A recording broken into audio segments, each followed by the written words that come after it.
Welcome back to the Grapple Theory podcast. We've got a very special Halloween edition for you this week. We're joined by two of the best horror characters in British wrestling at the moment. It's Freaky Felicia and Axel the Klown. Guys, thank you so much for coming on. How are you doing? I'm all good. How are you? Yeah, not too bad, thank you. Not too bad. Felicia, how are you? I'm all good as well. Yeah, everything's, it's the best time of year, so thriving. Always is. Better than Christmas, right? It's always better than Christmas. Oh, yeah, by far. Brilliant. Well, obviously, it's great to have you on for our Halloween special, and we'll get into a few horror bits later on in the show, but for you guys, I mean, just generally in terms of in the ring action, how has your 2023 been? I've enjoyed it. I think it's been it's been great. It's been a mixed bag of things, of just a lot of unexpected stuff and promotions that we've not worked for yet that have we've had a chance to and things like that. So it's going pretty well, I'd say.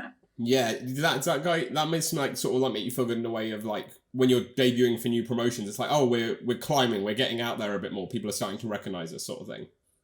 Yeah, that's exactly how it's feeling at the moment. It's very much at that stage of just trying to get our faces out there and seen.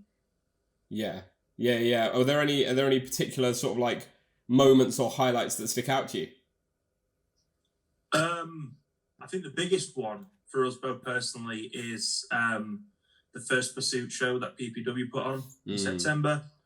One of the, it's been a long time coming. We were there when it were a ring in the middle of a warehouse when it was COVID, and we could only have 5 people doing a session, and to watch it progress and build to what it is now, it's absolutely amazing to see the work that Nathan and Liam are both putting in, the fact that we've managed to build a roster of talent, and arguably some of the best in the country are coming out of Pursuit Pro Wrestling, to the point where people are wanting to watch and are wanting to pay to come and watch us. And we finally did it, and we did a show, and, it was just an amazing experience. Overall, getting it fully produced. It's out on YouTube. Some top people in the scene. You had Rio came down, Gene Money came down. The Lycos boys were meant to, but obviously they had CMML, which is an amazing opportunity. But we made do, and there's guys on there. There's Liam Slater and Liam Slater main event. I mean, you can't argue. You can't top it, can you? No, that's just an awesome matchup. I mean, we were there at North for their big showdown, and it was just because Felicia did Leon's face paint for that match. So we were sat in there and just watching them plan and listening to it, and it was just absolutely amazing to just have that sort of fly on the wall moment, and to watch them sort of play it back and reverse roles at First Pursuit. It was really impressive stuff. But I can't vouch enough for Pursuit. I can talk about them forever.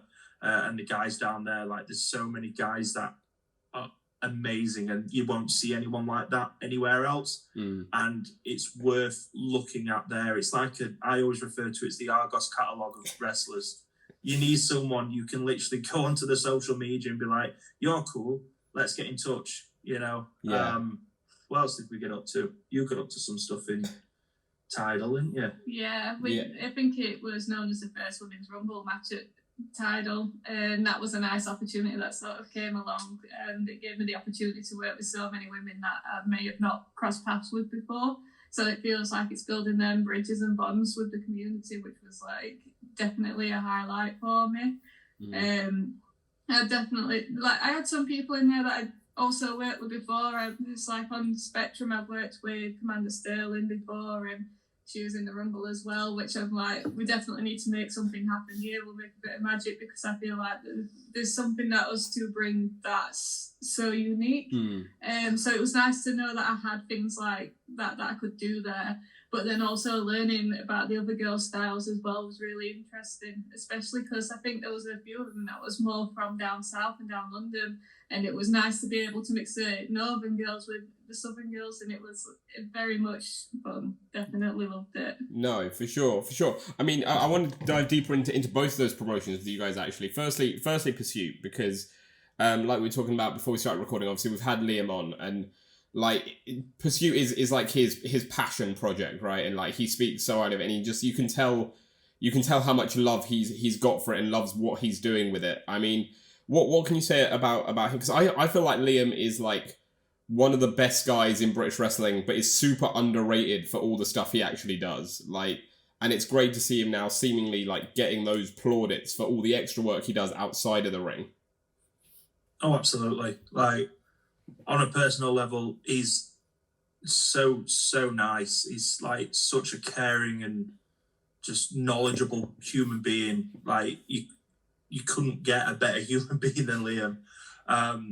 He's there for everyone. Like, he puts up with our daft stuff, and he pushes it, and he's like, you need to do more. Don't be scared to do more.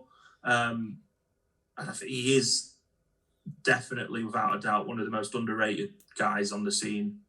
He should be doing more. He should be higher levels. I've been pushing when Impact or TNA, I don't know what they are at the minute, sort of announced all the British stuff that they're doing this week or next week. I've been sort of pushing for Liam and Alex Shelley at Newcastle. I think that would be an absolutely like dream match. But like the work he does at Pursuit as well, it's like he's there hours before, he's there all day. He's making sure the ring's in the best shape it can be. He's cleaning everything. He's making sure there's a plan for the day. He makes sure that, and even in session, he makes sure that everyone's like going at the same pace and everyone's sort of progressing where they need to.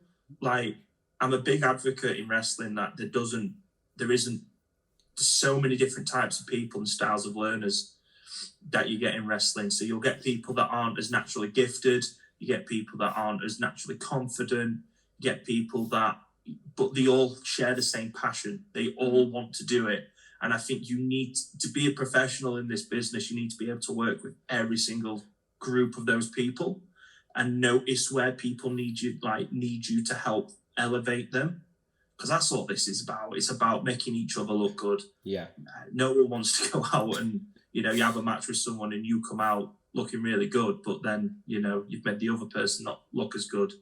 But Liam makes sure none of that happens. Like, he mixes the groups up. He puts more experienced guys with some of the guys that have come off his beginner course. There's people that can't do certain things, like when we're doing a drill. So he'll focus on one bit and he'll jump in the ring and do that with that one person. I mean, the guy must take about 100 bumps a week, definitely. If that. And he's always, he never complains. He's just straight in there and up for doing it. It's very much good for helping people with that. Because I'm one of them that's not as naturally gifted at the athleticism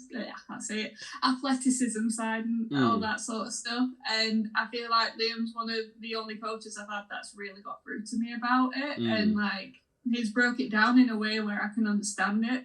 And I know it's not only me that he does it for a lot of people who might be in that position. He just seems to know how to work every style of. I've seen him help people bring character out if they are really athletic but then struggle with character. I've seen the opposite end of it where he's really helped people with that and it's helped them get to more places as a result of it. But usually that's sometimes all the lacking is just something that gives them that bit of edge, and I feel like at Pursuit they very much help with that. Yeah, that's so important, isn't it, in terms of, like you mentioned that, because we've spoken to a few people about this on the podcast, but like, again, I think there's sometimes a bit too much of a focus on like, a wrestler needs to be like super athletic and able to do it all. But like, you don't have to be able to do that to be a good wrestler. And it's really important to have a coach, a teacher who like can bring the best out of you no matter what your strength is, whether it's like the character work or the physical work. Yeah, exactly.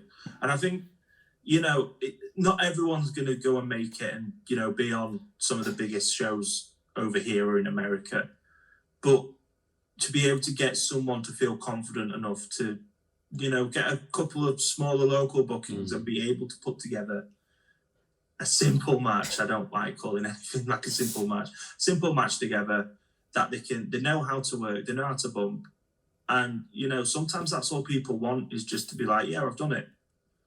Some people that want to excel and progress and be at the top will do so. because it's all about that passion, vision, and drive. Yeah. Like what you did there. I like it. Yeah, I've got to put it in or else Nathan will hurt me.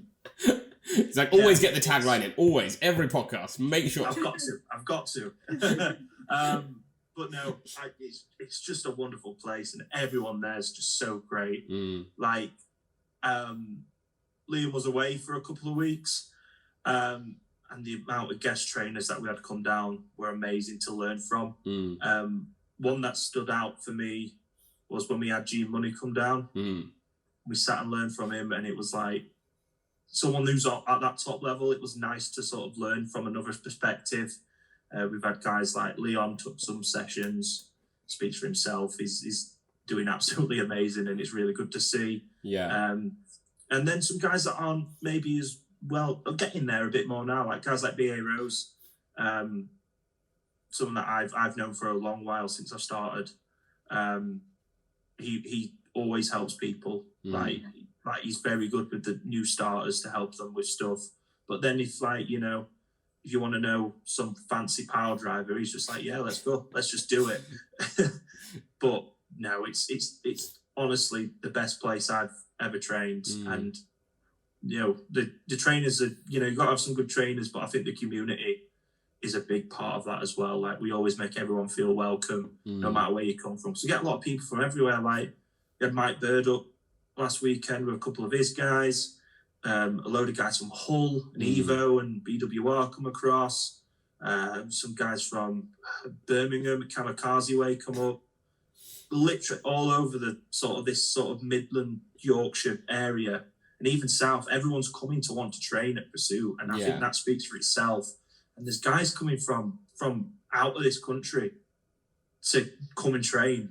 And I'm like, we're doing something right. I don't know, but it speaks for itself. And it's just so lovely to see it progress how it has done. And hopefully, we get a couple more shows in and we start pushing more shows, and then we take over Sheffield. Yeah, I mean, that's the goal, right? I mean, like, that's the thing, isn't it? Is like, there's so much good wrestling in the north of England that, like, you want to be able to stand out, but like, to be that top promotion is going to be, that's a battle, because there's so much good wrestling up there. Absolutely. And obviously, like, Felicia, you mentioned Tidal as one of them. Like, obviously they've had like new ownership the last sort of year or so. I mean, that again though, that's a huge booking to get in terms of, I think when people think of the North in terms of like biggest promotions, like you have your big ones like your TNTs and your Norths and stuff, and then you think like that second tier is like Tidal and places like that, and I think that's got to be for yourself as well, a sort of an indication of like making those right steps, climbing that ladder, getting to the place you want to be. Oh, definitely. That's the way I see it. This is a step up to where I've not done anything quite as big as it yet. So I feel like it's a good sign that is the case, that I am making them right steps forward. I speak to Taj, and she's absolutely lovely. She's a promoter that I do enjoy how she sort of, her attitude towards the wrestling and things like that, and she's really lovely with all the people, and like backstage she's always helping out and all that sort of stuff. So I find her quite easy to get along with. She's quite relaxed, quite chill, and I feel like you need that from someone who's booking you, because I feel like it sets the tone for everybody coming in, especially because everyone might not know each other, and I think setting that tone is really important to keep the community together, and it helps build that bond for when you're out there and working in the ring. For sure. And it's also like just super important as well, I think, that more women are represented in wrestling, like behind the scenes, not just in the ring, because we're seeing it grow in the ring now, which is great, but behind the scenes as well, it's obviously still a very like male dominated environment. So to see that is obviously wonderful in itself as well. Yeah, it's definitely moving forward again. I like where wrestling's moving at the moment. I feel like it's a lot more of a positive environment. I feel like there's less and less of a block for women, and I feel like that's been happening for a long time now. So I'm glad that it's still just slowly progressing forward with that. So I'm very, very happy with it. No, for sure. And obviously, like, the podcast so far, we're only like 10 minutes or so in, but it's been very, very cheerful, very happy, not very Halloween themed at all. I think we should get into your guys and your work together as the Freak Show. Talk to me about that. How did that all come about? Where did like the idea stem from for all this to sort of kick off? So, the Freak Show was sort of born when PPW was starting up. That's where we sort of met properly, and sort of, Freaky was she was already Freaky Felicia doing stuff. And I had just come out, I was doing I was sort of more of a modern day sort of wrestler where, you just sort of go out there and you have your match and you have fun. I was in a tag team with that, and it sort of, the guys sort of spread and split. And I was like, well, I'm going to try something new. Let's hit the restart. And obviously we got chatting and we were like, well, let's try this. Let's see how far we can get this to go and how deep we can go with it. To the point where it's not now, it's literally evolved along that sort of timeline. Started off very sort of minimal, not much thought into it. And it's sort of progressed now into a full faction. We've evolved. I've evolved like in my gear from face paint. I now have masks that I have made for me. I have, so many more little trinkets that I can use. I have the horns. I have the PPW Klown 24/7 Championship that I made up, and Liam and Nathan love it. And now it's the permanent title there, which is really fun. Sort of helps everyone out, like some of the newer guys that are like, give them a 5-minute match, let them have some fun. It's like, yeah, I'll put me in there with that. You've evolved a lot more. We sort of started a bit more as a sort of the ring leader, the ring master of it all, but he's sort of moved now into the owner. Yeah, I feel it's more of an ownership with it.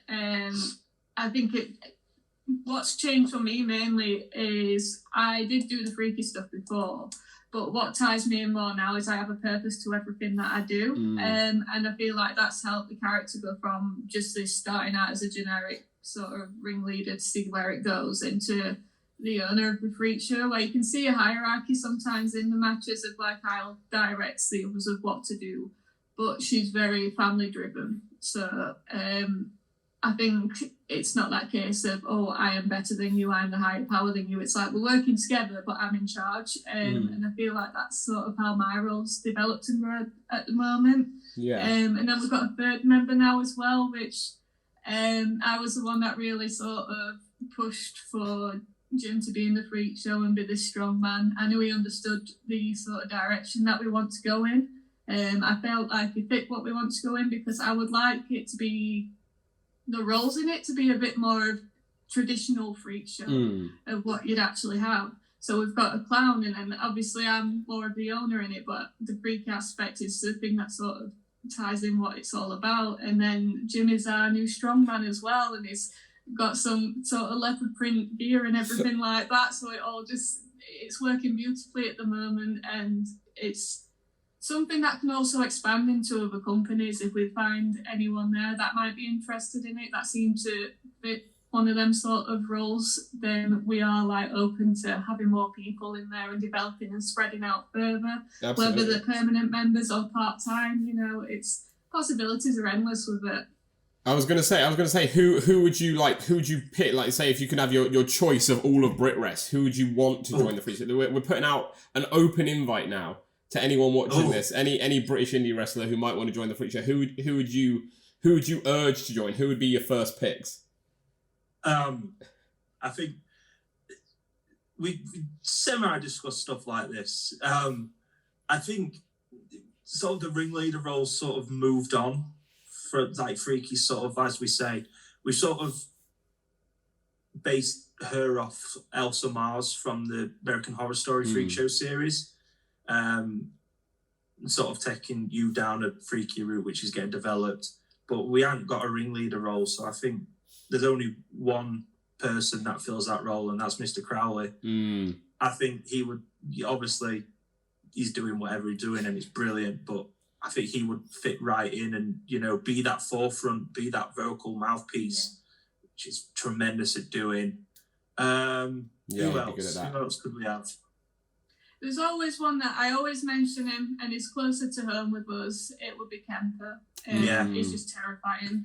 So I think I'd absolutely love for him to join. And I always say it to everyone. There's just something about him where I think it's because his character's quite broken, and Freak is very set on broken people being invited into this family of freaks. So, and I know he'd serve a very good role when it comes to the actual in-ring stuff as well. To have a giant on our side would be great. Yeah.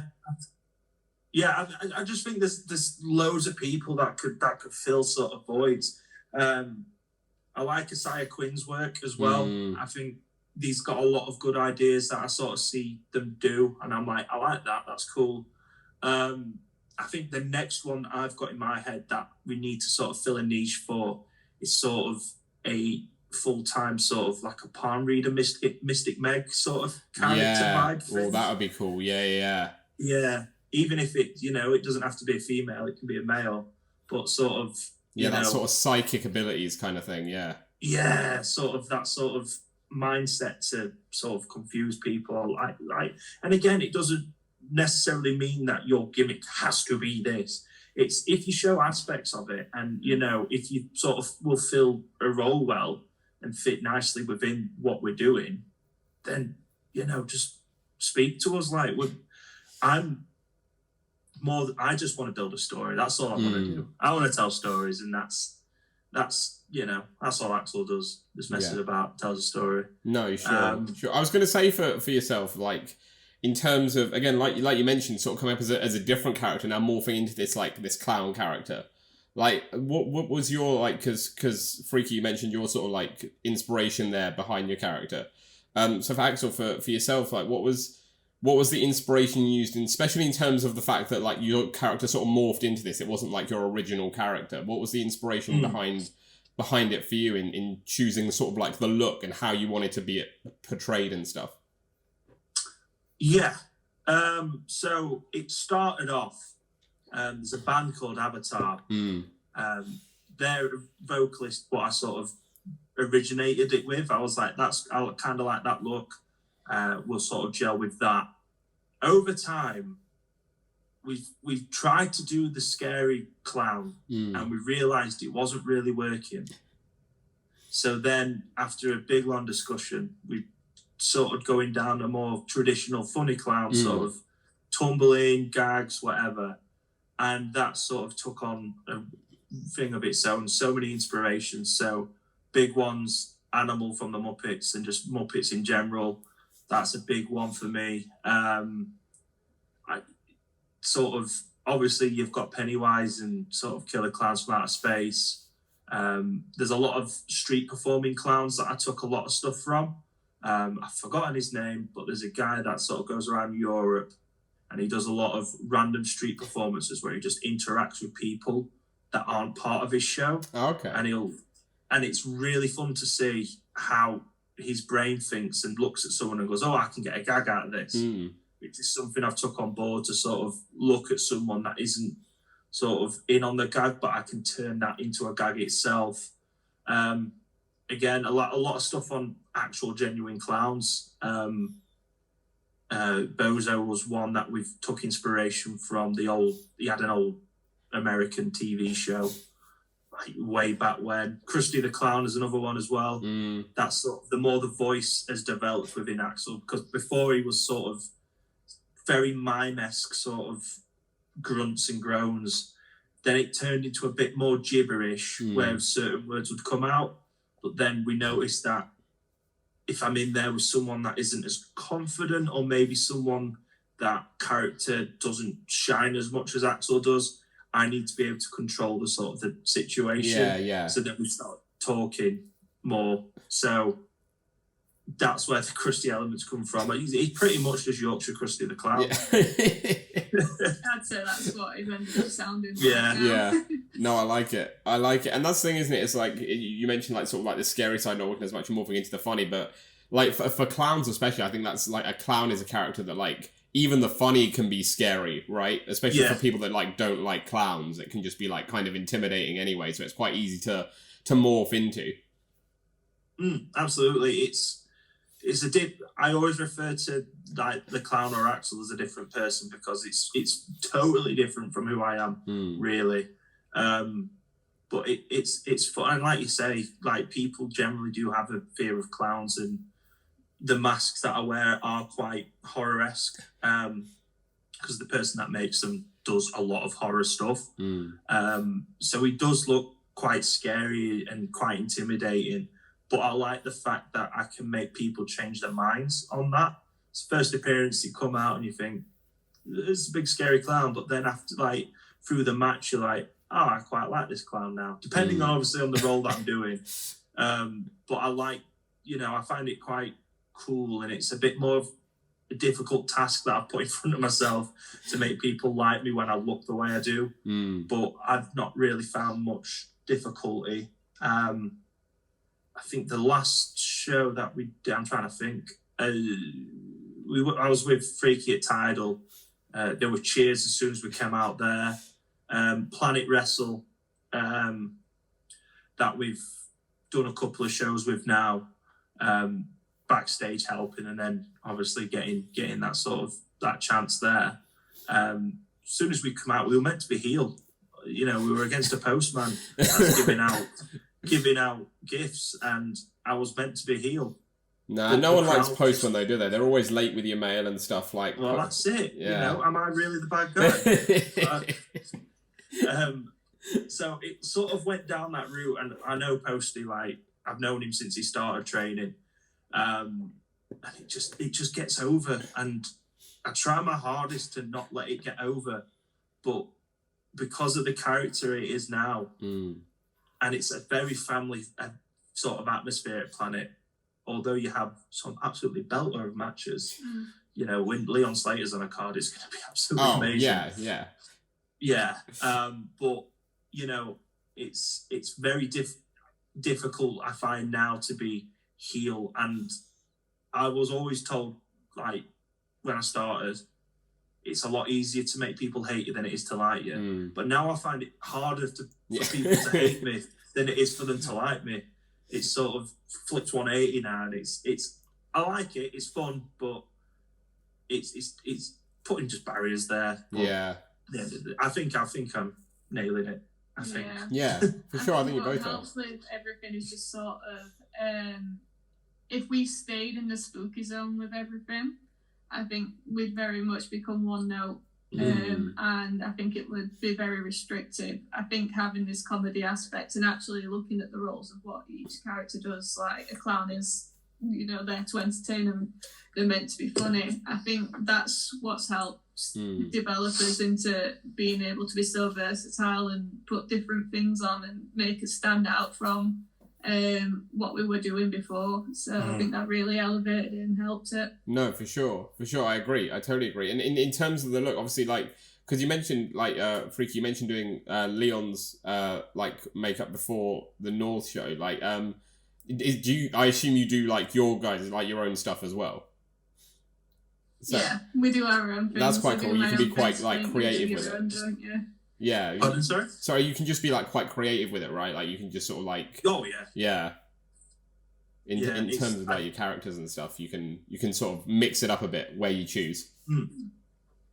Yeah, definitely. I don't think I stick to the same sort of structure, but it changes all the time depending on where we are and what we need to portray. But no, I think it's a good way of expressing that as well. Sort of like, you can look and be like, this is my angry makeup, but then, this is my good guy makeup. Yeah, for sure. And obviously you guys don't have your makeup on now. You're a lot less intimidating than when you're in the ring, because that's a little take back.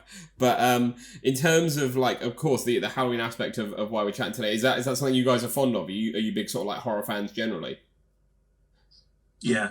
I'd say it's one of the things that we bonded on, like horror things, Halloween stuff, all that. I think, when you're doing a character, it very much helps to do something that you enjoy, so it's definitely a personal aspect as well. Yeah, definitely. Sure. It's Halloween all the time. Yeah, always. Best holiday. Do you guys obviously this is going out on Halloween, but do you guys have any, like, Halloween plans? Like, do you guys, like, celebrate, I guess, do anything special, or, you know, any spooky, like, summonings or rituals or anything like that? They're every other week. Like that, I'll come back from work and Freaky's just like, no, I've just cleansed the house, don't worry. I'm like, cool, no worries. I got this doll from the charity shop. It looks a bit haunted, but I've cleansed it, so we're all good. It's fine. Well, that's all right then, yeah. Opening the tarot cards, that sort of stuff. So yeah, Nice. It's always happening here. No, I love it. And obviously, like, well, I guess a big part of Halloween is the candy. So this is the crucial question now: is what is the go-to Halloween candy? You're out trick-or-treating, right? Like, everyone's putting candy in your bag. What's the one you're hoping you get the most? What is the best Halloween candy?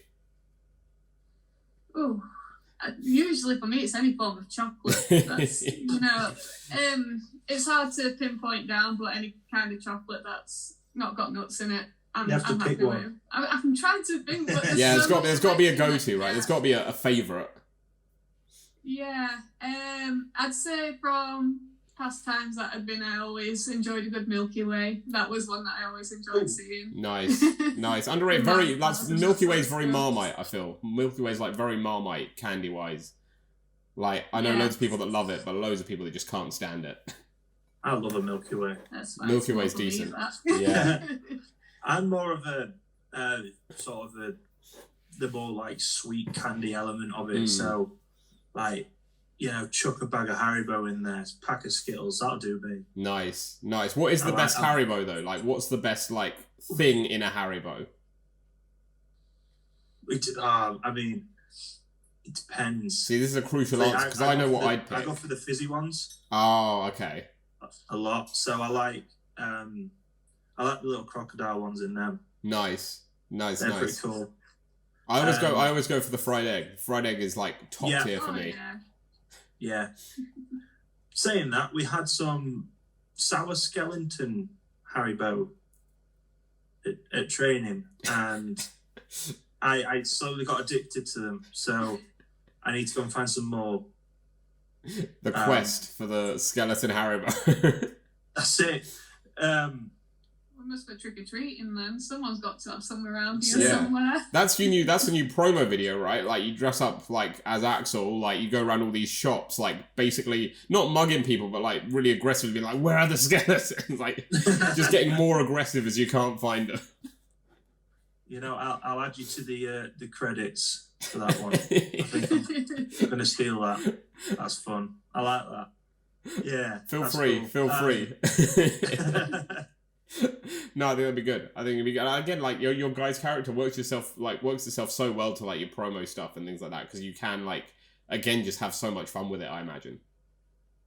Yeah. The way that I've been described by Liam is Axel's this Yorkshire crusted the clown with Deadpool abilities of breaking the fourth wall. Nice. Yeah. So I get away with a lot of stuff. Like a lot of stuff where he'll pull someone else on it, but he'll go, "You've got away with that because of your character." Yeah. Well done. That's a cheat code. A lot of the time, like the last match on the last PPW recordings, like I'll randomly just turn to someone and go, how long you been? Because we've got 8 minutes and we've had 4 of them. Like I'll go, I've read the script, I knew it was going over.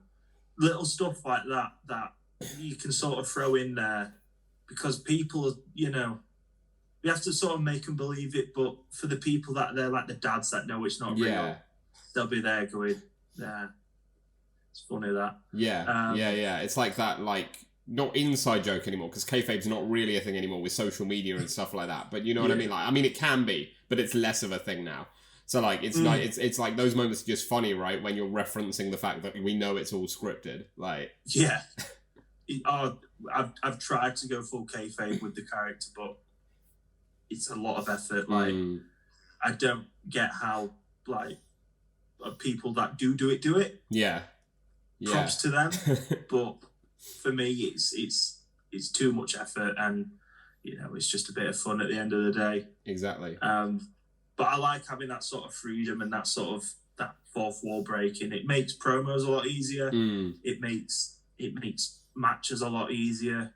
It's just loads and loads of stuff. Like, I'll randomly call out to who's on commentary and be like, "What are you saying? Like, who's this guy?" And be like, "I can hear this when I'm watching, but I can't hear you now." I'll talk to the refs all the time. Referee Lee Thomas. I love Lee. I make Lee laugh a lot. Yeah, I bet he loves that as well when he's trying to like stay focused in the match and you're there trying to break him. I'd make it an effort if I know the referee well enough, I will make it my effort to make them laugh and then go up to them in the face and go, "Why are you laughing? Yeah. You're impartial. What are you doing?" How is Lee? Is he good? Is he good? Does he break a lot or can he hold it quite well? Lee breaks a lot for me. He does, yeah. I think out of the PPW refs, Sandy's the tough one that I've not made break as much as Lee. So I'm coming for your beaches. I'm coming. I was going to say, is that the goal? Is that like because they won't break? You want to break them more, like because it's sort of like like playing hard to get almost, right? Like they're not giving you what you want out of it, so you're more determined. It's normally like I'll turn around and I'll just see him sniggering, and I'm like, right, I've got him. Sweet. No, I love it. Even more. Just be a menace. That's all I am. Yeah. No, I love that. Well, obviously another huge part of Halloween. I couldn't have you here and not ask about like sort of spooky movies and stuff because you mentioned like some of your inspirations as well, like TV and film wise for your characters.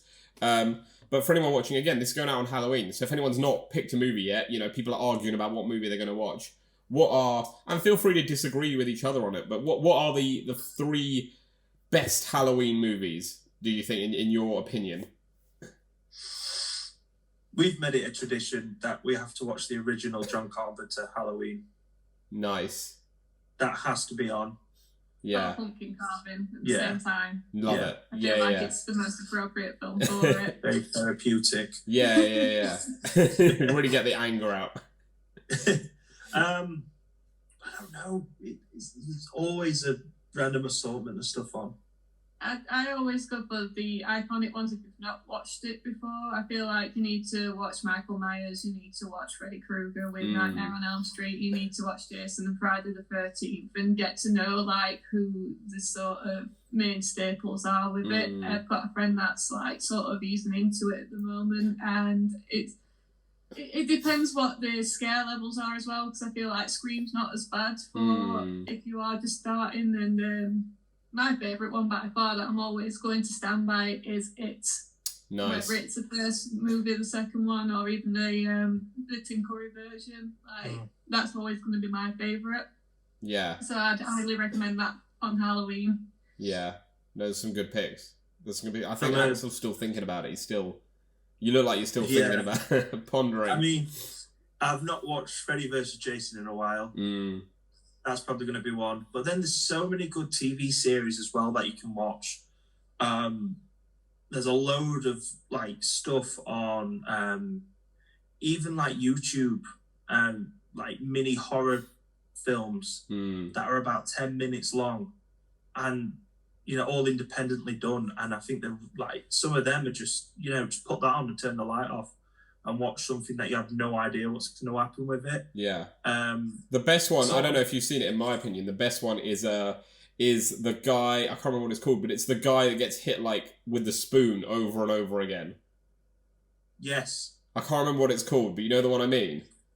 Yeah, I know what you mean. I can't think of it. I'm absolutely terrible with names. But it's just 10 minutes of this guy running from this other guy hitting him with the spoon. And that's brilliant. It's super it's just ridiculously silly, but the fact is that if it was happening to you, you'd be freaked the fuck out as well. I think horror for me, there's so much different stuff. So one of the first horror films that I ever watched as a kid, and I'll stand on this hill, is Jurassic Park. Nice. Is that a horror film? Movie. Does that count as a horror film? Yeah, it's a horror film through and through. Is it? Dark scenes, dinosaurs chasing and eating people. This is like the Christmas. This is like the Die Hard Christmas debate, isn't it? In terms of is Jurassic Park a horror film? I would die on that hill. I would stand on that hill. If you've read the novel, then you'd know it's a horror. I was going to say, I'll back you up on that. Yeah. It was actually written like a horror, so you could have that argument in your favour with it. That's how it was written. It's very much, they've tried to put elements of it in, but obviously it's tailor-made for a massive market, which is fair enough. But that for me is one of, my favourites. Yeah.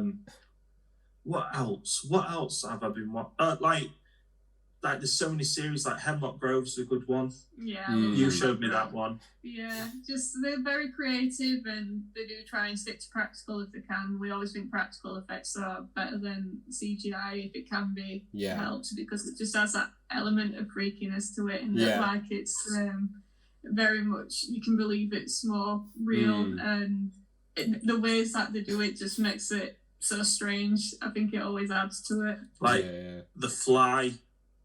Oh yeah, The Fly is creepy. The Fly thing. The first one that ever got me was Psycho. Psycho really freaked me out. Yes. I like Psycho. Really good film. Really good film. But I feel like a lot of the old ones as well, like not old, but like the 80s sort of ones are very difficult now, because like some of the effects were scary at the time, but now they're just kind of funny. They just look kind of funny more than scary. Do you know what I mean? Yeah. Like my partner and I watched The Exorcist the other night, and like the bit where she's like thrashing about on the bed, and you're like, it's not really scary. It's just kind of funny more than anything. Like the way she's like thrashing about on the bed, you're like, oh, it's not that scary. I think the scariest part to that was actually the backstory of it. She actually broke her back on the plank. And they thought she was just screaming acting. Yeah. But it turned out she actually broke her spine. So I think that's like, just commitment to the bit. When you watch back, it makes it look scarier. But at the time, no, not so much. Just commitment, isn't it? It's just like a wrestler, right? It's just commitment to the role. Exactly. Yeah. I think there's so many things as well, like that are on the cusp of horror. So I love a show called Inside Number 9. Oh yeah. Yeah, there's a lot of stuff in that has horror elements to it. I think in the season that they've just released, the ending of that is he puts this guy in a bath of concrete, puts honey on his face, and leaves a window open with a load of bugs. Yeah, like that to me, that's scary. Like stuff that you think wouldn't happen, but it could happen. It's not like an undead man coming at you with a machete. It's like the stuff that you think, like, although unlikely, could realistically happen to you in real life. Yeah. I think that's what some of the stuff in Saw does so well, because it's stuff that you can relate to. Yeah. Like Chainsaw Massacre. I don't know how many people that I've met or know of that have been impaled by a chainsaw. But if I did a scene that was really intense and all it did was me giving you a paper cut here, I think people would wince more at that. Oh, than the paper cuts are the worst. Yeah, paper cuts are the worst. So it's like, that's my sort of side of it. I love all the gore, and I think the dafter the better. Like Tarantino level of gore. But the tiny little things is what normally gets me and makes me go, no. No, I get you. Well, I like the chat about movies, and like again, this sort of leads on from what we were talking about with building the freak show almost, because in terms of, I'm going to put you guys almost in the director's chair now. If you were casting a Halloween horror movie, but your cast had to include British indie wrestlers, who'd you be? And obviously you can act as well as direct, like, so you can be like the main villain if you want, or you can be like part of like the sort of hero arc. But in terms of that, if I say you had to sort of build a Halloween horror franchise with yourselves plus say like 5 other British indie wrestlers, who do you think would do well in it? Who's going to be, like the first person killed and like the last girl and things like that? Well, I think you've got to include the spookiest boy himself, Rory Coyle, in that somewhere. He loves his horror movies as well. Yeah, I think he'd be a good sort of main guy in that. He'd fit that role really well. I think someone like Kemper or Wesker would make a good scary villain. Mm. Because they're both big, and I think Kemper's just the size of him alone. He's really tall. Yeah, you could have Wesker and Lucia Lee like together as like sort of like the main villains, hunting people down. You could have, you could have so many. I'm trying to think I think if you did that film, you could sort of have. I'd see someone like Rio standing out at the end of it all, sort of blood dripping everywhere, just sort of like walking off into the sunset with every company's belt because... Yeah, I mean, by the time we make this, she will have that, let's face it. By the time this movie gets made, she's going to have every belt in the country. I think she's a good final person to walk off. Yeah. She'd definitely survive. I think Axel would be the type of person that he'd go and hide and you'd forget about him for the film, and then he'd randomly reappear and you'd be like, oh, I thought you would... I swear you got killed off. I'm like, no. If you watch, I just hid in a cupboard. And everyone knows the first rule of the Rumble is to get out of the ring and like hide to the end, right? And then throw the last person out at the top, right? It's just simple, right? Don't put yourself in danger. I think you could make a really cool horror film using British wrestling. Oh, for sure. What about you, Freaky? What do you think? What would your role be? What would you like your role to be in this pseudo movie? I think I'd end up sort of on the end where I either get possessed by them or end up like sort of being with them, whether I'm dead or alive, doing that, if they're manipulating me or not. I feel like that's where I'd end up because I get too curious about them. And I feel like it'd end up either putting me in a dangerous position or a really good position. Bit of Stockholm Syndrome kind of thing. Yeah. Probably. I like it. I think that's a good cast. What we got? We got you guys, Rio, Lucia, Wesker, Rory Coyle. Got to put Kemper in there. And Kemper. That's a good cast. That's a good movie cast, I think. I think you could, if you were to, again, that's like, to do like a monster one, you could go down the route and make it Jack Maxwell.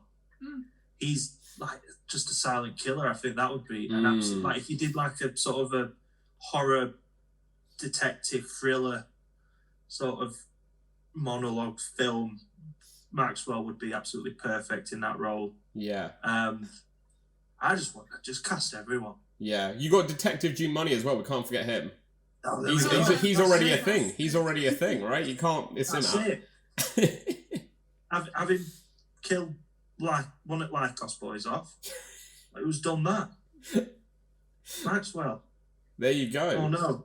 And then have a final struggle scene at the end with Money and Maxwell. No. Or we could just do a giant film where it's all of British wrestling and we all just die.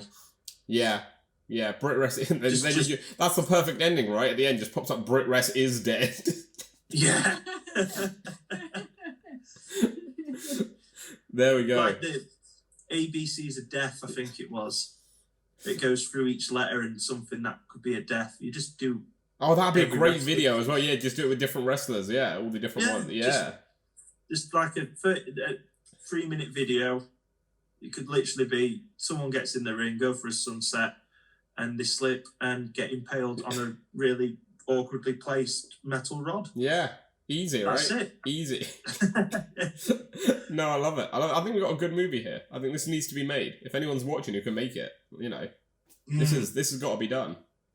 Yeah. Yes. Hit us up. Yes. This will be million pound making movie. Actually, that's not a lot in movies, is it? That like barely covers the budget. I have. I don't know if you've seen. B.A. Rose put a promo out for Rise. Yeah. And that was shot like a horror film. Yeah, I think so. Yeah. I mean, that alone, it'd make a really good horror villain. Yeah. It's very Chainsaw Massacre. Yeah. Very Hannibal Lecter sort of vibes, isn't it? Yeah. I just keep thinking of more and more people. Oh, there's so many, aren't there? There's so many. We mentioned Crowley as well. Crowley can do like the narration, right, over the back. Yes. Like if we did a book accurate Scrooge, he could fill the role of like Gonzo in the Muppet version. Yeah. Crowley as Gonzo is not a comparison I thought we'd make. But I like it. No. But only the Muppets Christmas Carol, though. Yeah, the Wrestlers' Christmas Carol. Oh, now we're talking. Yeah. We had we had Tommy Kyle on last year around Christmas, and we talked about doing like a Christmas wrestler nativity, and I think that would be good as well. There's so many ideas I can't believe people haven't done. We need these ideas done. Oh, it needs to be done. There might be a Christmas promo at some point, maybe dropping, that we might get done. I don't know yet. I haven't finished writing stuff, but there'll be something. Nice. No, I think it's there'll good. Be something. I like it.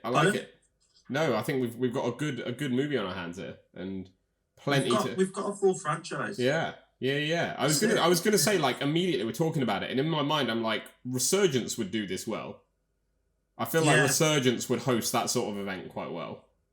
And I feel 100%. Like, again, I mean, if any of the guys from Resurgence are listening, I feel like you guys would work well in Resurgence with their, like, theatre-oriented style. I feel like the Freakshow is perfect for that. Yeah, we're very theatrical. Depending on the crowd as well, we can be very pantomime. But I'd say that's more towards the family shows. And then, like, if it needs to be anything a bit older, it is the theatrics still. So definitely be perfect. Yeah, Resurgence has been on my radar for years, even before I was doing the Klown stuff. But now it's like these places are just places I want to go. Yeah, and there's a lot of places down south that are being quite avant-garde and sort of doing that, not necessarily indie wrestling that I think I could fit well into. It's just everywhere, you know. Axel just wants to go everywhere. No, I was going to say for you guys, like, what would be like a good year for you guys if we were talking like Halloween 2024, and I'd been like, how has your year been? What would constitute a successful year for you guys? What would constitute, like, you know what, we did really well in 2024? Just gaining in popularity, I'd say. Yeah. Sort of a place that we can have a consistency to tell a story, because I think we're all very good at that. Because Jim's come from a theatre background as well. I think we're all very good at sort of telling a story and portraying that. So somewhere that we have the consistency to tell a story, that sort of popularity.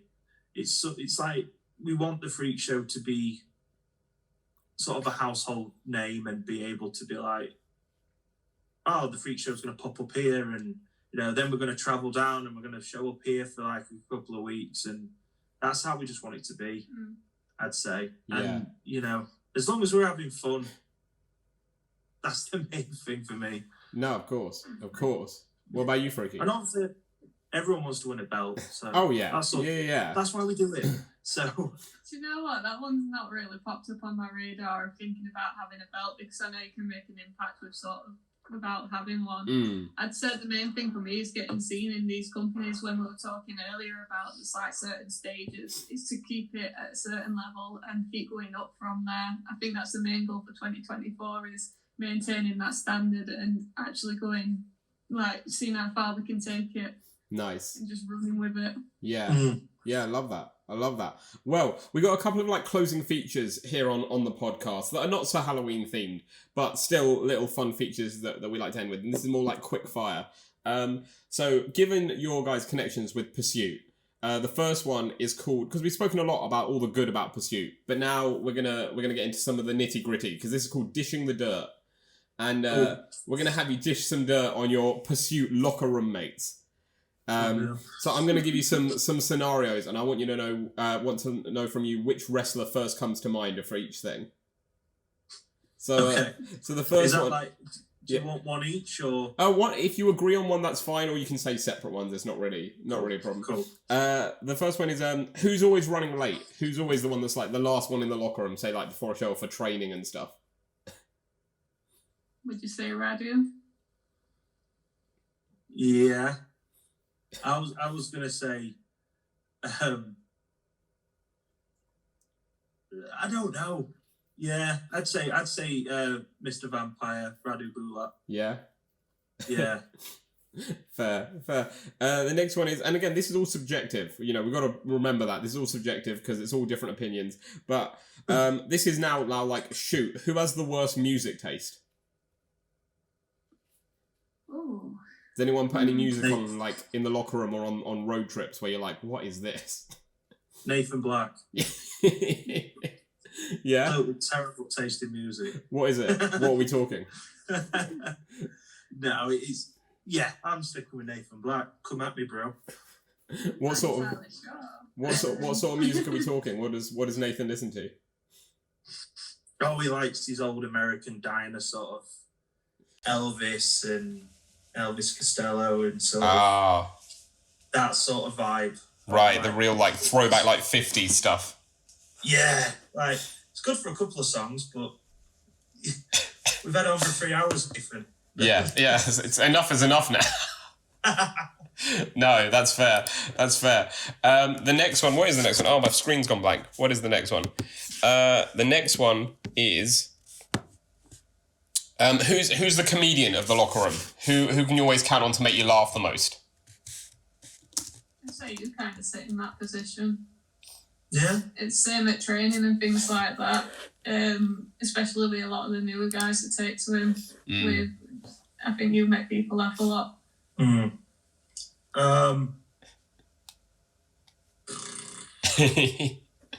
Yeah, I mean, I could go and be like the comedian Nathan Black, but he's not funny. It's fine. I'm calling him out. Yeah, I'm shooting. I was just gonna say Nathan's just getting all the hate here. No, he'd love it. Do you know what? I think the Slaters are funny. Yeah. Like Liam's goes under the radar, and if you're clever, you get it. Yeah. But I think Leon they're both just very sort of joyful and funny. So I'd go with the Slater boys. Nice. Liam catches me a lot. Like his comedy taste and style is something that I always catch and it makes me laugh. Yeah. No, I like it. The next one is who always takes the longest to get ready? Either like we say now, either pre-show or post-show. Who like leaves you waiting, like if you're giving them a ride or something. Is it? Yeah, I can see that. I've got a lot of clothing that adds to the character. Then there's a whole face paint and everything like that. I've tried shortening it down, but there's only so much you can do with just a certain amount of time. So I can definitely see that'd be me. No, I get that. The next is does anyone bring in like really good food? Like the question is who brings the best food, but does anyone bring in like any good snacks or like their like pre-show sort of like meal or anything where you look at it and you're like, oh, that looks really good?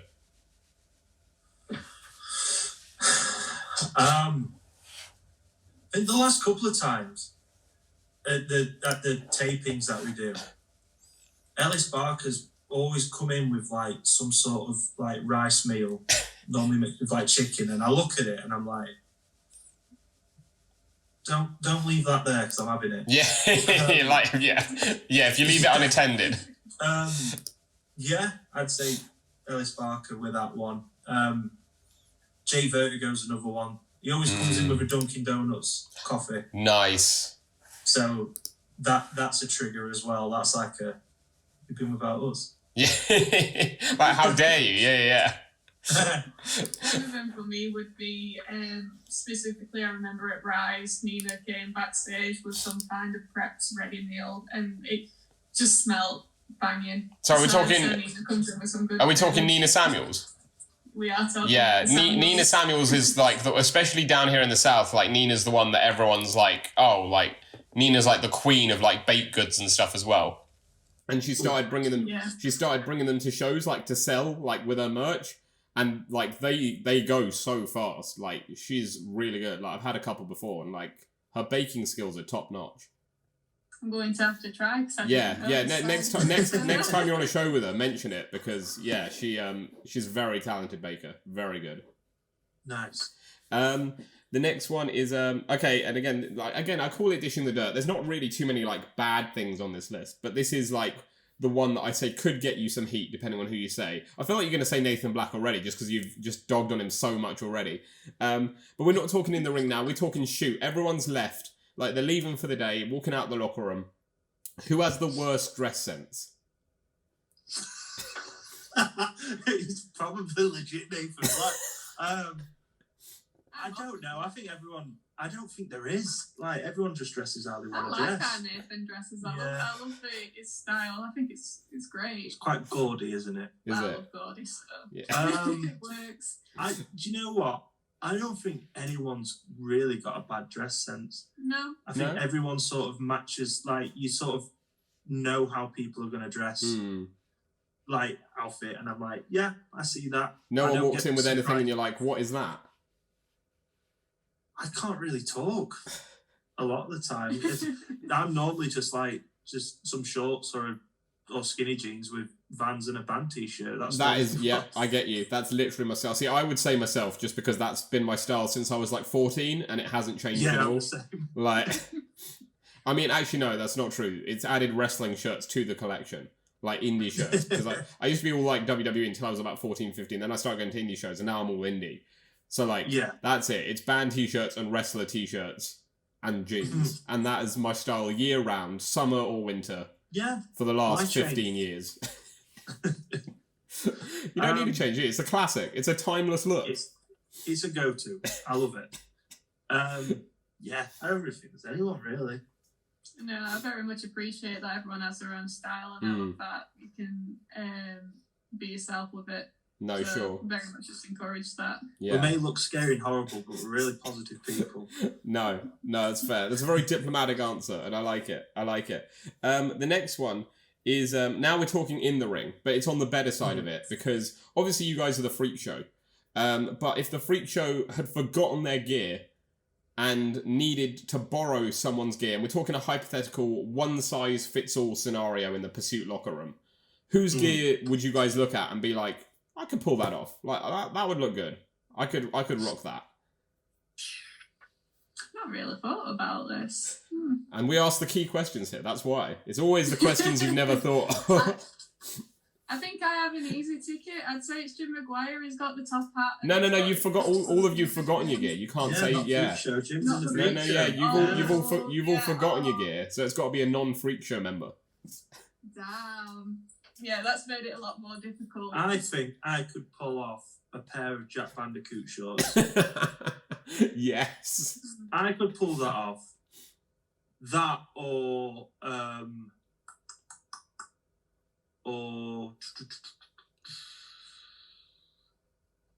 no, I'm sticking with that. I think that would look good. Yeah, I can see that. I'll ask Bandy if I can borrow his shorts. I can see that. That'll do me. Yeah. I'm struggling to find someone that would. This is a problem with doing something that's quite out there.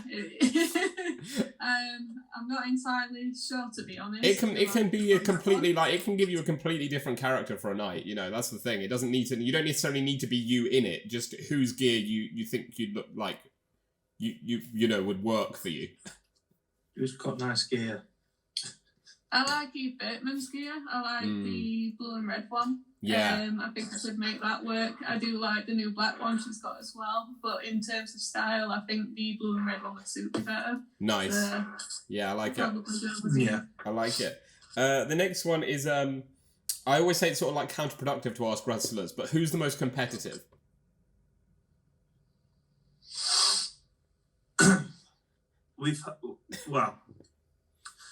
We've had 2 Christmas parties with Pursuit, and at both Christmas parties, Liam Slater has got very, very competitive very, very quickly. Over what? So it's just over silly Christmas games. So I'd say Liam for me. Amazing. I'd go for his other half because it's normally just them two competing on different teams with everyone else just kind of looking forward to it. So, yeah. I love that. That's good. Well, the next one's party themed because this is, again, a sort of hypothetical scenario where every member of the Pursuit locker room is holding a party on the same night and they've all invited you, but you can only go to one party. Whose are you picking? Who would throw the best party? Whose is the one you need to be at? Oh, I'm going to say, because I get along with him really well, I'd say Vertigo. Say Vertigo, yeah. Yeah. I think that he'd throw the best party. What do you think a Jay Vertigo party would look like? Very cyberpunk. I feel like there'd be a lot of cyberpunk lighting there and things like that. I think it'd be a good vibe. Nice.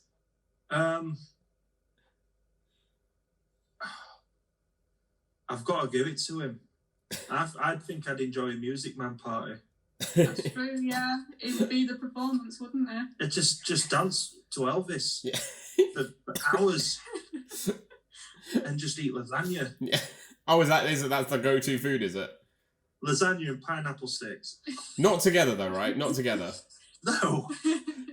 One in one and one in the other. Oh. We're talking Crowley levels here, eating lasagna with your hands. That's not... Oh, I have. Yeah. I've seen that. You can't... I don't even know how it's... What kind of lasagna are you buying where you can physically pick it up? Like, that doesn't seem like a good lasagna. That seems like a bad lasagna. It's questionable where it's come from. Yeah, exactly. Like, it just must be overcooked to hell, so it's like rock solid. Just a slab. Yeah. Oh, no.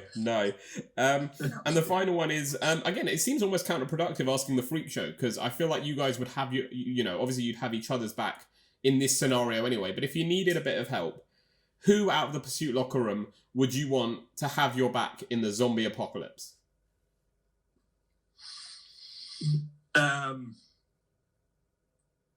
I'd say Joshua Kemper,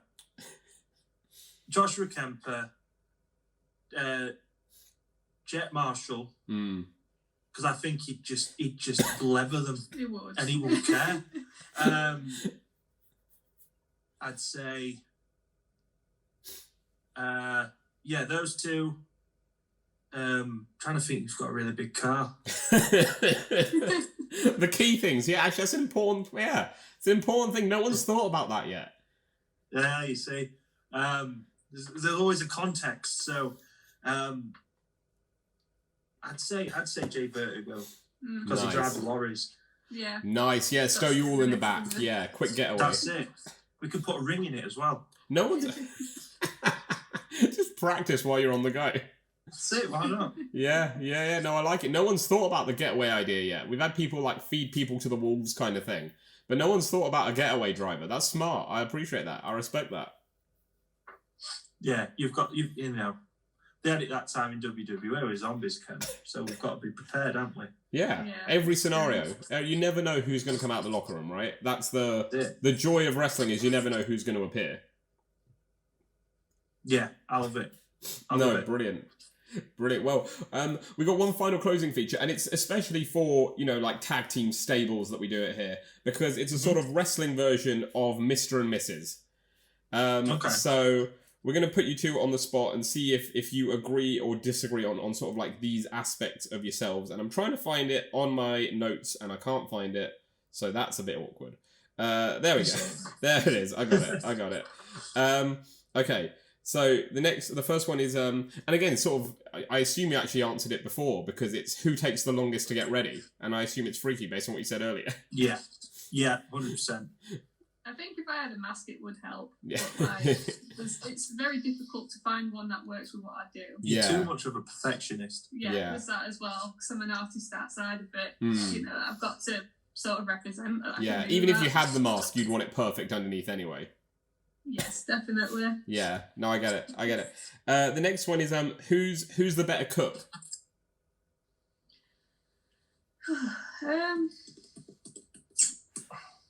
I mean, you do make a mean lasagna. I was going to say me. I would, just out of the type of things that I make, might have more steps to them and that sort of stuff. I have a bit more time to do it. You do bake a lot. Yeah, I like to bake. I used to bake quite a lot when we first went down to BPW and share them with everyone. Nice. Oh, we need a Freaky Nina bake-off here. We need a wrestling Great British Bake Off. Yes, I see. I booked that. I did an article on that for like our website like ages ago. Nice. And I can't believe no one's done it. I mean, all you need is a massive kitchen and 12 wrestlers. Easy. That's it. Easy.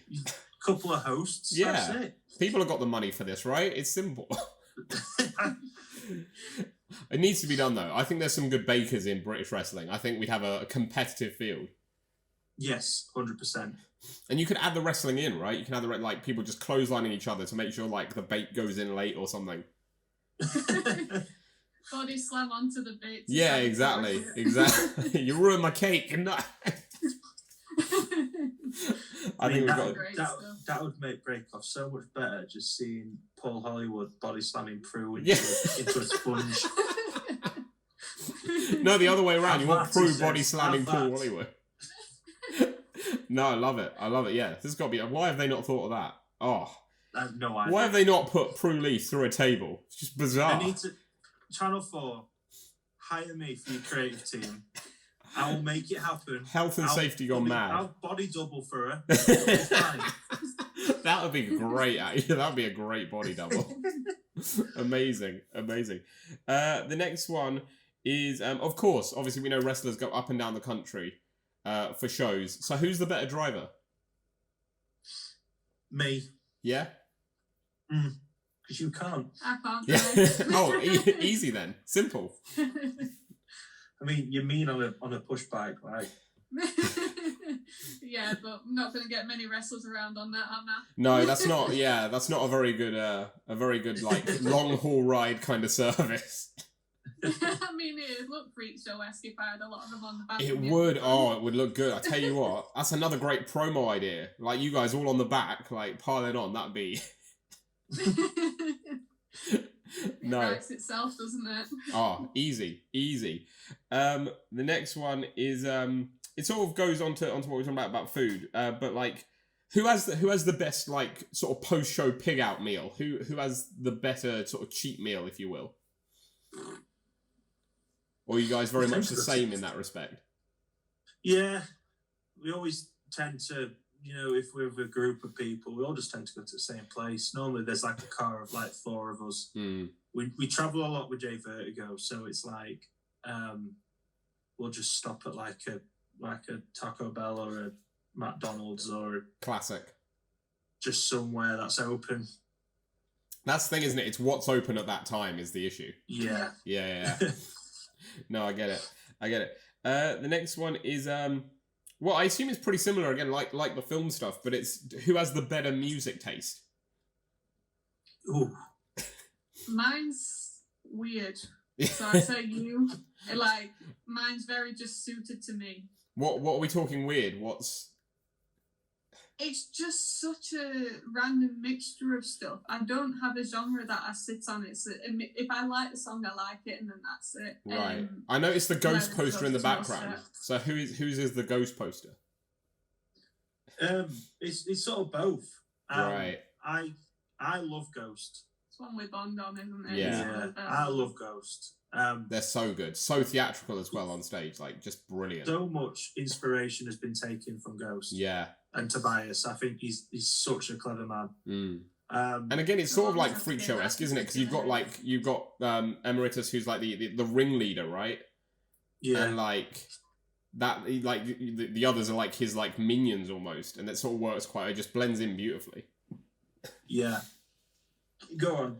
5 artists on your phone that you listen to. There's Ghost. There's Nice. Rammstein. Nice. But then I love Lady Gaga. Very different, yeah. So not on the theatrical side though. Like in terms of like the theatrical side, Gaga and those guys are very similar. But like in terms of the music, this is it. I like theatrical performances where you just become this character and entity. So very much, yeah. I can see why they sort of line up. Yeah.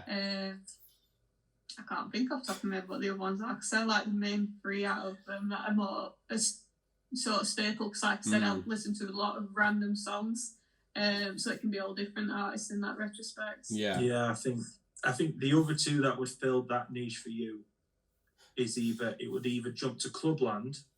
That's from childhood. I've grown up on Clubland, so you know. Or something like Lorna Shore or something like that. Oh, nice. Yeah. Like, it's from that extreme to that extreme. Yeah.